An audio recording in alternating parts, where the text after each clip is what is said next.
Olá pessoal, boa tarde, tudo bem com vocês? Tudo em paz? Espero que sim, espero que estejam todo mundo bem. Eu sou o professor João Gabriel, professor de Sociologia. Hoje nós falaremos um pouquinho aqui de um tema extremamente importante e o título da nossa live de hoje é sobre a violência urbana no Brasil e no mundo. A nossa intenção hoje aqui é poder conversar um pouquinho a respeito do tema da violência urbana, tá? Antes de a gente começar aqui, eu quero primeiramente agradecer a presença de todos vocês aí, especialmente esperando o pessoal entrar, né? Pra gente poder falar sobre violência e convidar vocês a conhecer o nosso canal, né? Lembrando que esse vídeo aqui, assim que nós encerrarmos a live, ele logo às 8 da noite ele sobe, né, para o nosso YouTube. Então, para o nosso canal, se inscrever no canal, deixar o sininho ativado lá para receber nossas notificações. E lembrando que o Brasil Escola também tem uma novidade de redundância, uma novidade, né, nos nossos últimos meses, nós estamos também com podcasts. Caso queiram acessar, basta entrar no Deezer, no Spotify, no Google Podcasts, na Apple, né, e ali ter acesso aos nossos conteúdos também via podcast. Então, olá Isael, olá a todos que estão entrando aí, Henrique, boa tarde Denner.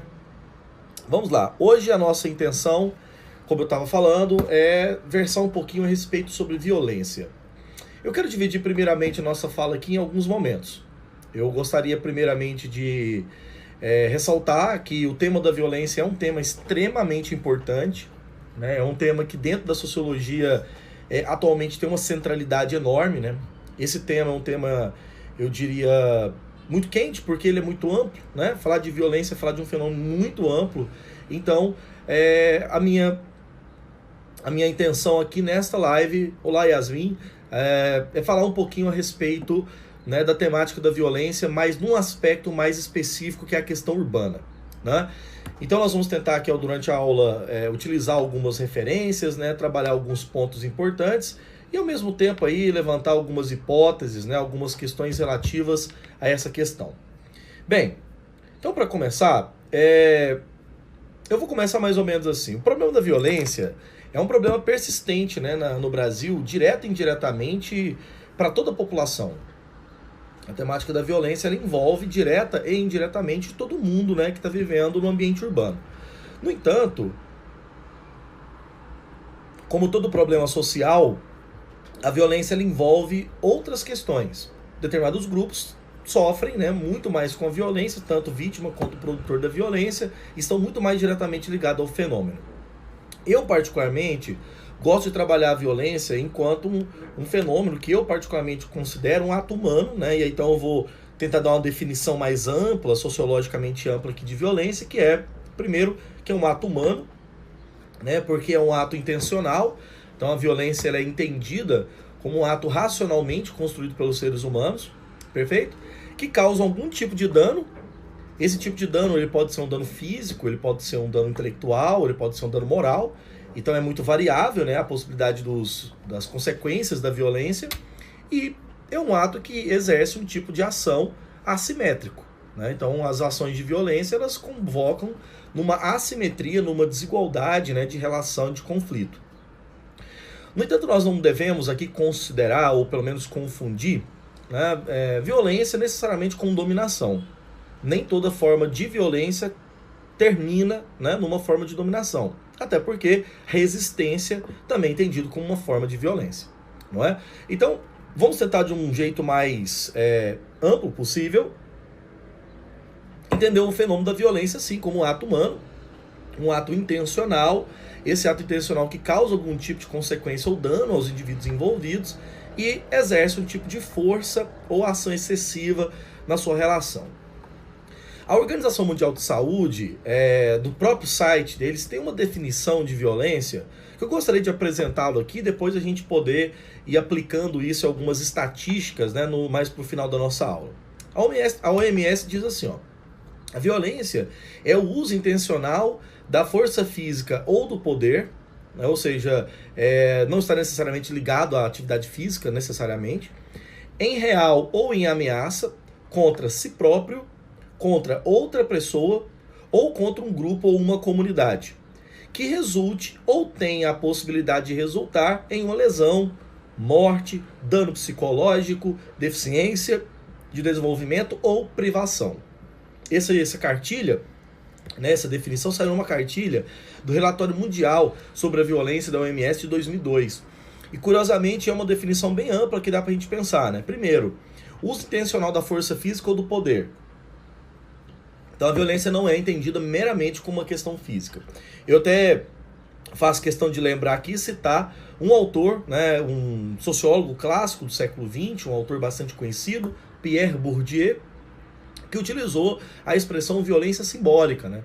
Ao tratar as questões relativas ao campo simbólico, que é o hábitus, Bourdieu foi entender as formas, né, incorporadas de forças não físicas que atuam como violência, né, que são atos violentos, mas que não são necessariamente físicos, como a ampla maioria, né, do que a gente imagina de violência. Certo? Então, entender a violência como um fenômeno maior é até importante para a gente compreender de modo mais complexo a realidade.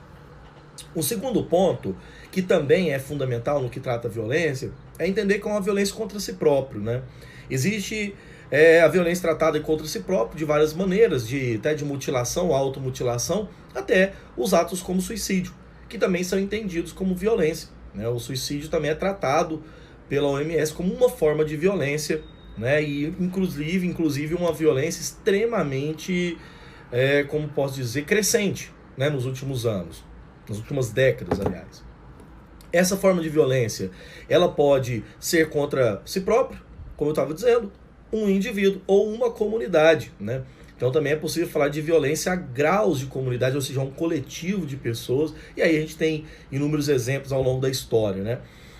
Que resulta em lesão, morte ou alguma possibilidade de privação. Ou seja, a violência ela vai trazer sempre alguma consequência psicológica, física ou não, aos indivíduos que estão envolvidos no processo. Beleza? Tranquilo?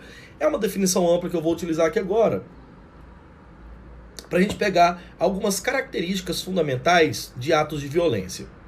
Eu, particularmente, gosto de trabalhar o fenômeno da violência enquanto um ato que tem várias características gerais, elementos que são mais, como que eu posso dizer, gerais, como, por exemplo, a violência ser um fenômeno multicausal. E aqui também é outra questão importante. Eu sempre tento ressaltar nas minhas aulas que ter uma análise complexa da realidade, uma análise mais cuidadosa, um olhar mais múltiplo, é sempre importante. Justamente porque problemas sociais complexos, né, não se resolvem ou não devem ser entendidos de modo simplista.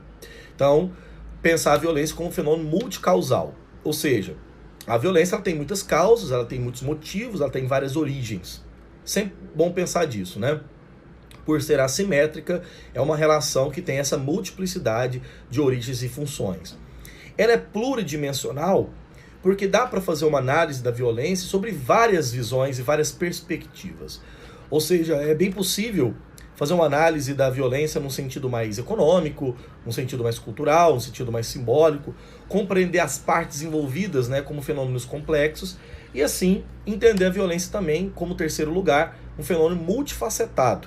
Ou seja, elas têm características tão variadas e tão peculiares que elas se disseminam na sociedade, né, de uma maneira muito, mas muito simples, né? A violência ela está em todos os espaços e ela se convoca até em lugares lugares que a gente às vezes não percebe, né? Por isso, o último aspecto, a violência ser um fenômeno intransparente.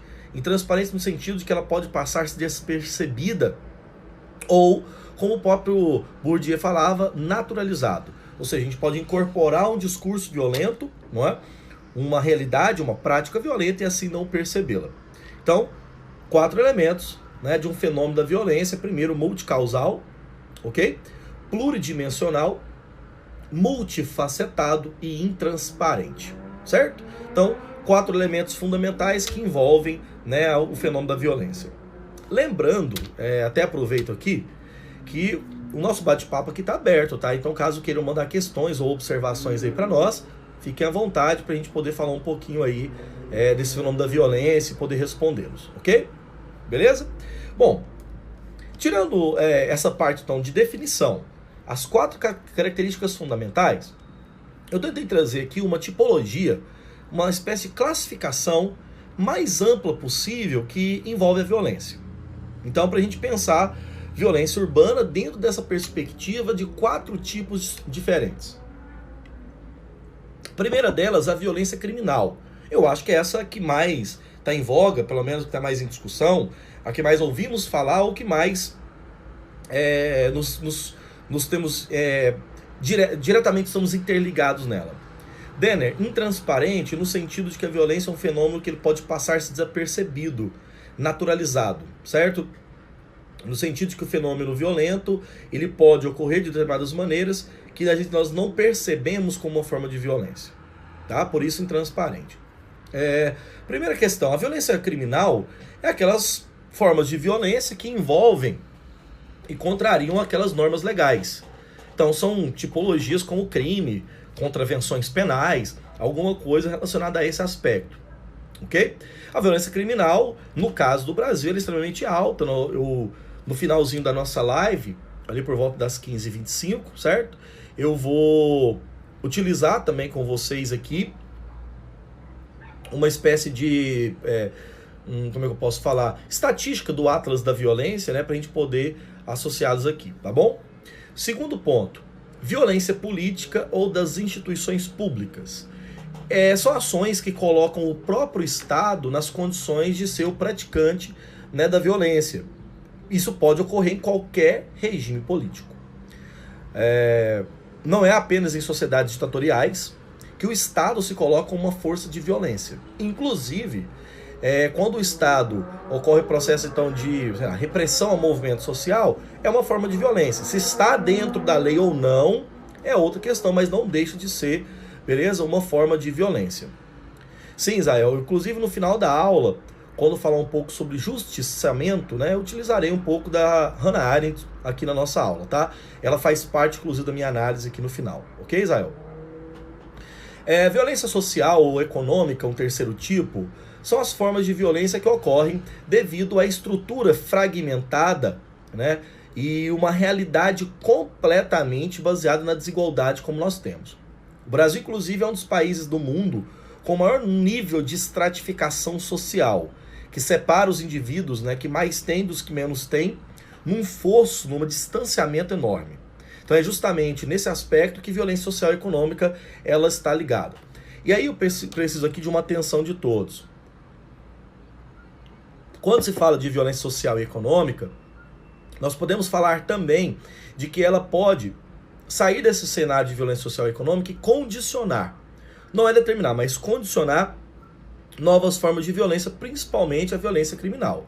Então, é muito possível, né, que a violência econômica e social dê diretamente uma relação com a violência criminal, ok? Ela pode estar interligada diretamente. Não determina, mas condiciona. Quarto aspecto, já havia citado agora há pouco, a violência simbólica, né, e eu coloco ela nessa classificação. A violência simbólica pode ser entendida como aquele conjunto das ações que causam certos danos físicos, né, que não causam certos danos físicos, desculpa, mas causam danos psicológicos, podem gerar traumas, né, atitudes injustas, condições inadequadas, degradantes para outros indivíduos.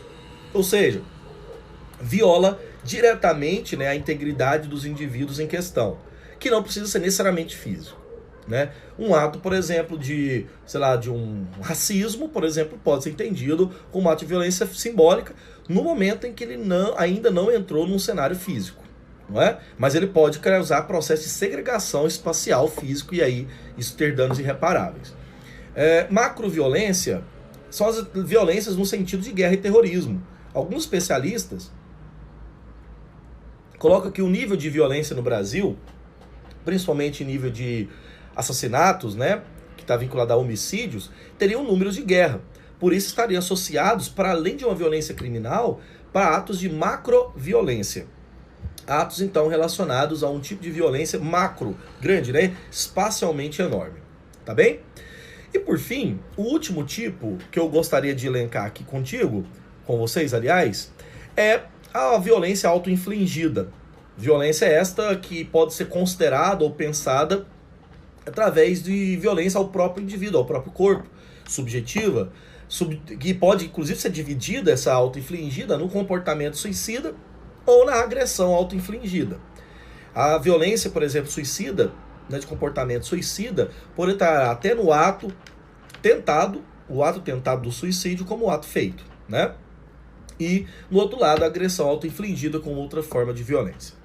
Bem, a parte teórica que eu queria tratar com vocês, né, conceitualmente, é aqui agora. Foi esse o ponto. O que eu quero tratar agora adiante é a compreensão de outras formas, não é, de compreender a violência, compreender a realidade, etc., a partir de questões mais específicas, né? E aí eu quero utilizar, inclusive, para a gente continuar o nosso debate aqui, alguns dados estatísticos, né, que colocam violência em taxa de homicídios no mundo, não é? Esses são dados, inclusive, retirados de sites de internet, inclusive do Atlas da Violência, que colocam violência no mundo e violência no Brasil. No dado mais atualizado que se tem,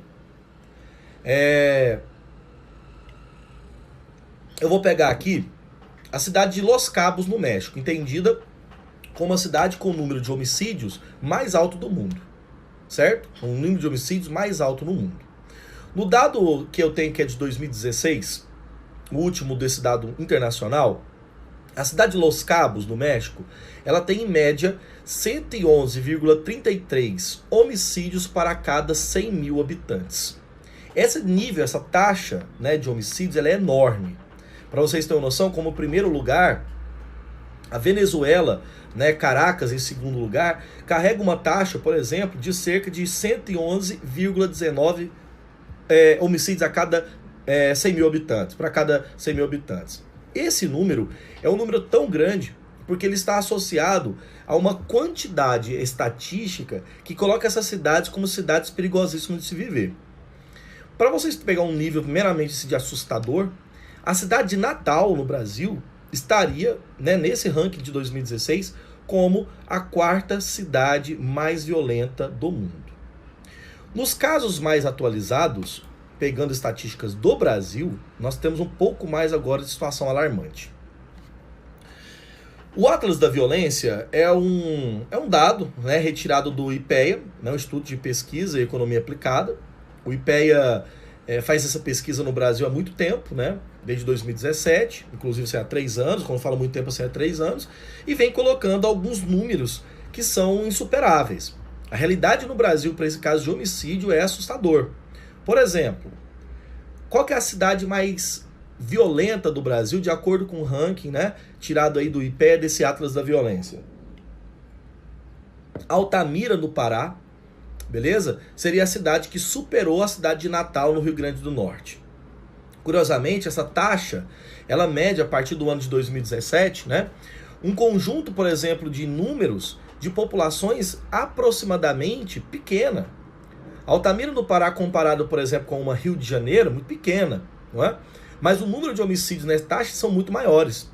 Vejam só a predominância de grupos, na verdade, né, de violência que tem nesses núcleos, como a gente pode pensar nessa quantidade de pessoas que se tem nessas cidades mais perigosas, predominantemente cidades do norte e do nordeste do país, tá? Vamos lá. Primeiro ponto importante. Quando se pensa em níveis de desigualdade no Brasil, né, e relacionado à violência, Altamira em primeiro lugar, Lauro de Freitas na Bahia, Altamira no Pará, Lauro de Freitas na Bahia, Nossa Senhora do Socorro no Sergipe, São José de Ribamar no Maranhão, Simões Filho na Bahia, Maracanaú no Ceará, Teixeira de Freitas na Bahia, Piraquara no Paraná, veja, é a 8ª cidade, né, dessas outras cidades, são todos do norte e nordeste, agora o Paraná na região sul, e Porto Seguro na Bahia em 9º lugar, com o Cabo de Santo Agostinho no Pernambuco. Quer dizer, você tem essas cidades com um nível de taxa de homicídio enorme, não é? E a maioria delas, dessas 10, 9 cidades figurando no norte e nordeste do Brasil. Pequenas cidades não condizem necessariamente com vida tranquila. Por isso que quando eu digo que a violência é um fenômeno multicausal, é porque ela não está associada meramente a uma questão de tráfico. A violência também pode estar associada a questões relativas a muitos fenômenos, inclusive até ambientes culturais, a hábitos culturais. Ok? Um outro ponto que eu gostaria também de pensar nesta aula é a respeito dessa ideia dessas tensões sociais, ou uma ideia de banalização de violência. Por exemplo, se nós pegarmos a cultura brasileira e a nossa cultura... o tema da aula, galera, quem está perguntando aí, é sobre violência, né, urbana no Brasil e no mundo, ok? A gente pode pensar alguns fatores que levam a essas condições.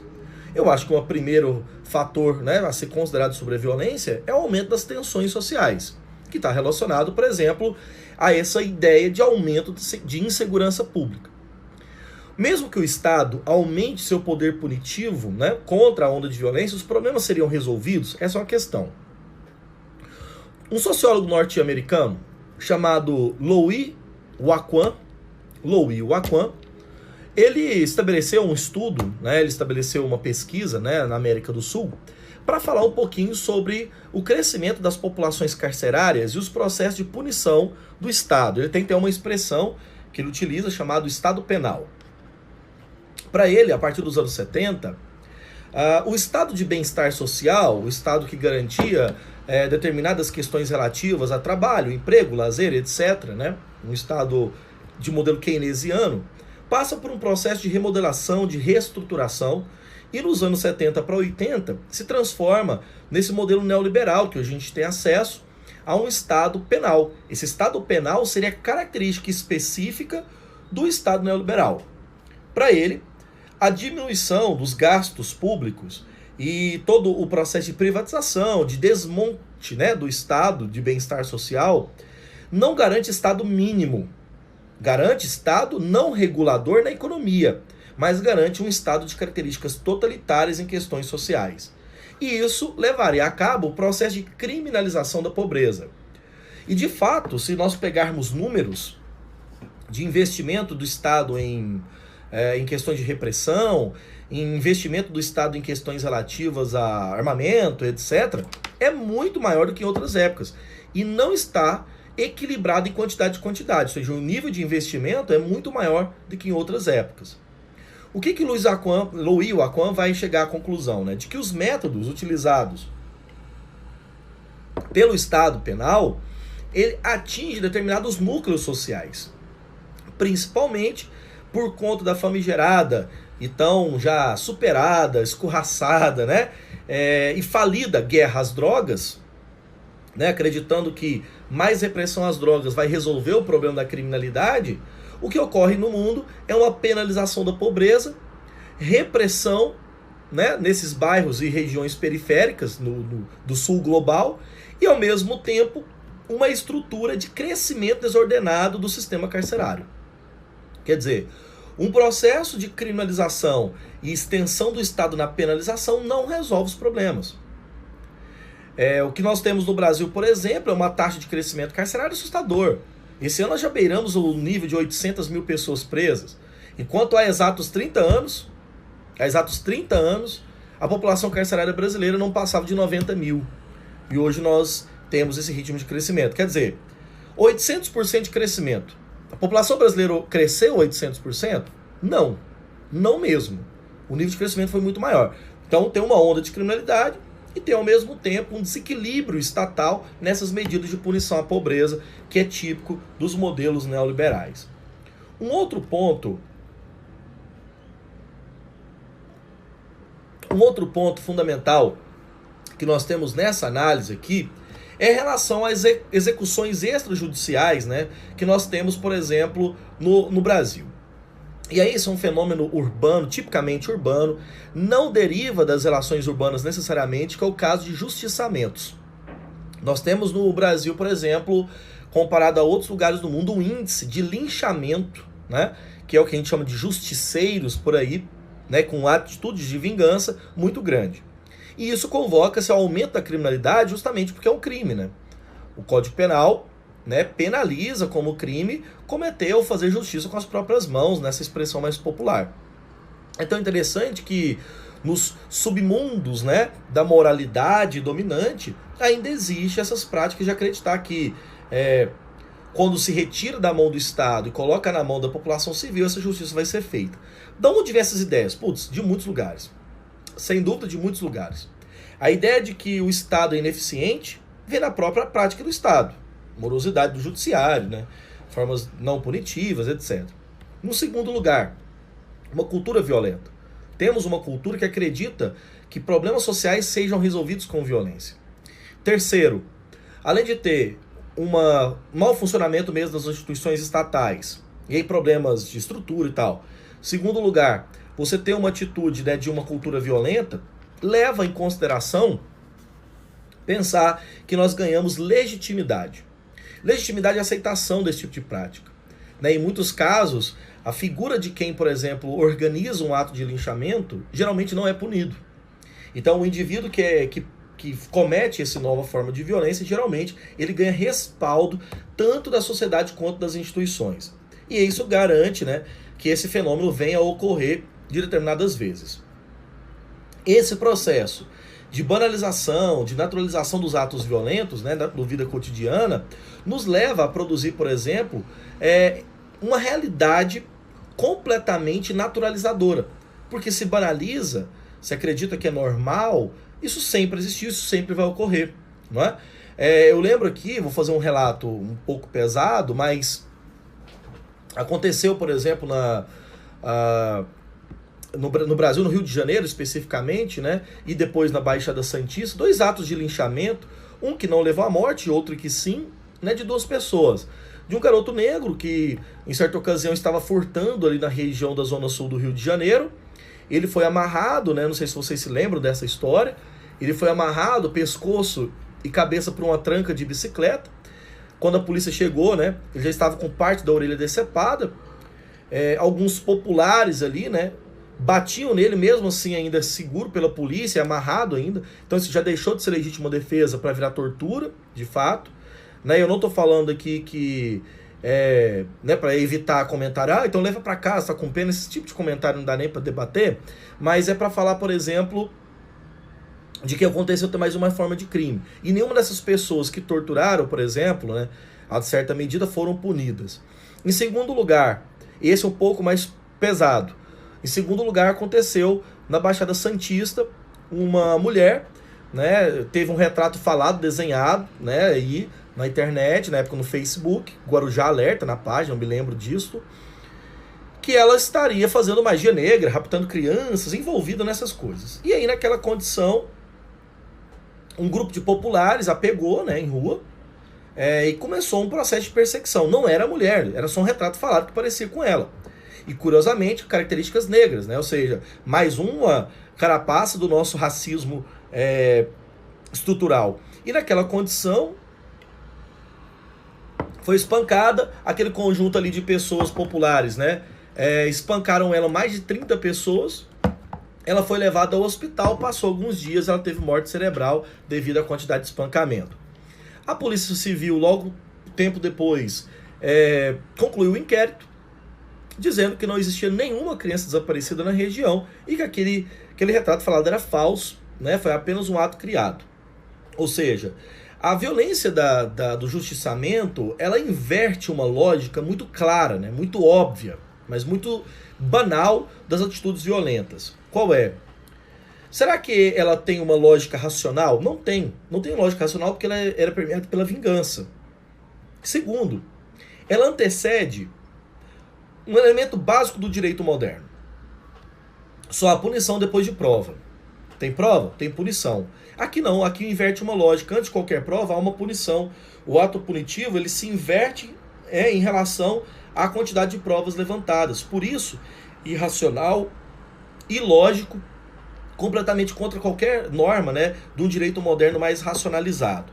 O debate em torno da violência do linchamento é um debate que agora eu quero mostrar para vocês outra questão para a gente caminhar para o fim da nossa live. Lembrando, podem mandar suas questões aqui no nosso bate-papo, tá bom?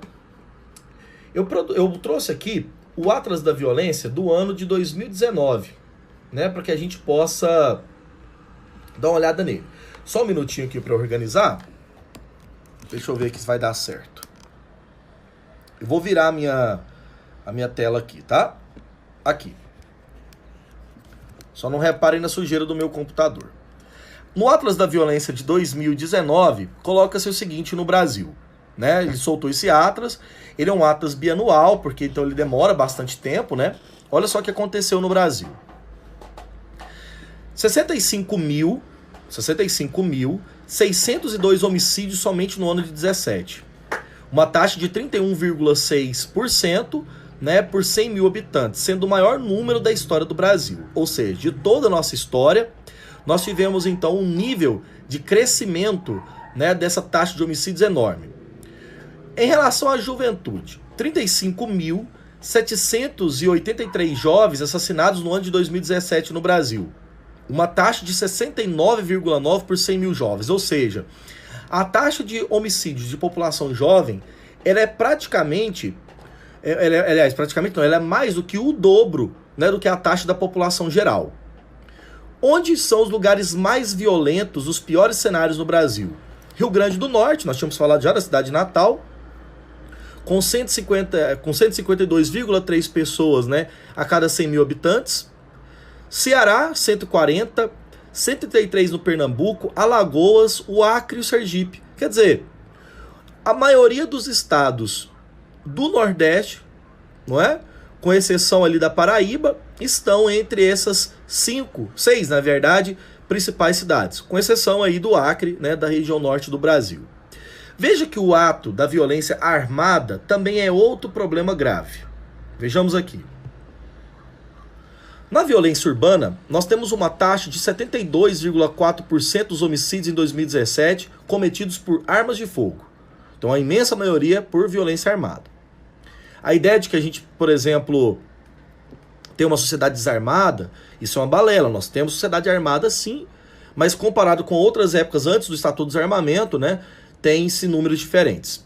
De acordo com o Atlas da Violência, do IPEA, né, e do Fórum Brasileiro de Segurança Pública, o Estatuto do Desarmamento ele poupou muitas vidas. Por exemplo, a média de crescimento dos homicídios, 14 anos pré-estatuto, era de 5,44 ao ano. Então, crescia numa média de 5,44. 14 anos após o Estatuto do Desarmamento, a média de crescimento é de 0,85% ao ano. Ou seja, quer dizer que tem um processo aí, né, de aumento, de diminuição da taxa de crescimento do número de homicídios. Agora, reparem bem no zoom que eu dei aqui sobre o perfil das taxas de homicídio entre o ano de 2007 e 2017. 618 mil pessoas foram vítimas de homicídio no Brasil nesses 10 anos. 92% eram homens e 74,6% dos homens e 66,8% das mulheres possuíam até 7 anos de estudo. Ou seja, que não terminaria nem o ensino fundamental de maneira completa. Desse número, 76,9% dos homicídios de homens e 53,8% das mulheres foram por arma de fogo. Mais uma vez, né, um problema relativo aí ao uso da arma de fogo nesse cenário. Para nós encerrarmos a parte da estatística e a gente finalizar, o último dado é a violência contra a mulher. E aí é outro fenômeno, né, tipicamente urbano também, não se restringe meramente à área urbana, mas majoritariamente.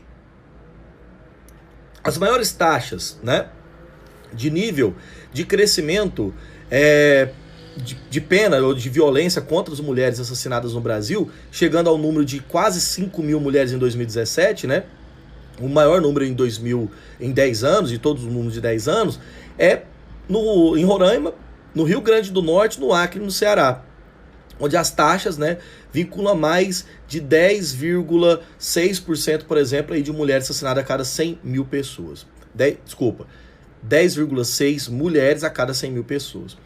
Nesse caso, acresce-se mais um problema, que é um problema relativo à questão de etnia, questão étnica, questão de cor. Está associado principalmente a 66% das vítimas serem negras. Ou seja, as menores taxas comparadas com esses lugares seriam de São Paulo, Distrito Federal, Santa Catarina e do Piauí. Ou seja, os estados que pareceriam ser mais violentos são estados como São Paulo, né, com menor número Professor, mas você garante então que esse menor número ocorre realmente? Bem, aqui é uma questão estatística. Estatística não é a verdade em si, mas nós garantimos um ponto. As estatísticas, elas demonstram determinada linhagem geral. Pode ser que essas pesquisas estejam mal feitas e tal, mas é uma linhagem geral. Agora, seria muito coincidência, né, falar que no Nordeste, né, a quantidade de pessoas aí assassinadas seria uma mera questão de coincidência, ok? Senhores, eu já estou batendo o meu tempo, já passei bastante meu tempo. Deixo agora aberto para algumas dúvidas e comentários, no máximo de 5 minutos, né, para a gente encerrar. A Jordana fez um comentário aqui, importante, Jordana Português, diz: tem um filme documentário muito interessante sobre a precariedade do sistema carcerário e judiciário do Brasil, chama Sem Pena. Muito interessante, e tem ele no YouTube. Perfeito, Jordana, é excelente mesmo, eu conheço esse documentário, esse longa, na verdade, né? E até indicaria também, ainda no YouTube, no YouTube não, me desculpem, no Netflix, o documentário Guerras do Brasil, que tem um episódio específico sobre as questões carcerárias, né? As facções criminais, que são, o nome deles se chama Universidade do Crime, tá bom? Salvo engano, o episódio 5 dessa série no Brasil.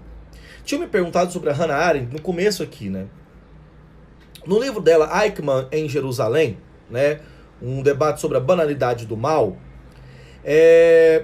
Hannah Arendt fez uma análise bastante interessante, inclusive bastante profunda, sobre Eichmann, né, Adolf Eichmann, que foi um dos maiores mentores, né, da solução final do nazismo, né?